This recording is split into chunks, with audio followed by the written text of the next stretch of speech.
Discovering life's lessons. You live and learn. Hello, everyone. Welcome back to our channel. Today, we're diving into a fascinating English phrase that you've probably heard a few times. You live and learn. This expression is not just about the words, but the profound life lesson it carries. So, let's unravel its meaning and how you can use it in your daily conversations. Stay tuned. At its core, you live and learn reflects a fundamental truth about life. It suggests that as we go through life, experiencing its ups and downs, we are constantly learning from these experiences. It's a reminder that mistakes are not just errors, but opportunities for learning and growth. Whether it's a minor slip-up or a major blunder, there's always something to learn. Let's put this phrase into context with some real-life examples. 1. Imagine you made a mistake at work that cost your team time or resources.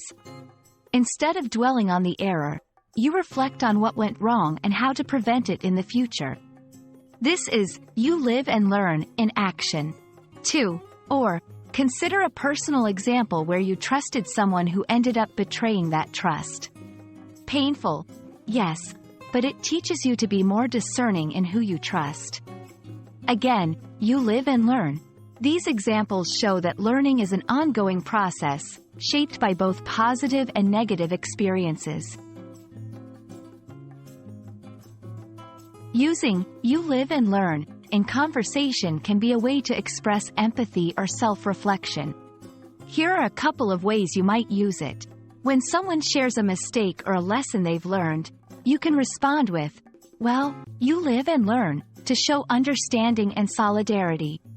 After sharing your own experience of learning from a mistake, you might conclude with, "You live and learn," emphasizing the positive takeaway from the situation. And that's a wrap on You Live and Learn. Remember, this phrase is all about embracing the journey of life, with all its twists and turns, and growing from every experience. We hope this video has shed some light on its meaning and how you can apply it in your conversations. If you found this helpful, don't forget to like, share, and subscribe for more insights into the English language. Until next time, keep learning and living.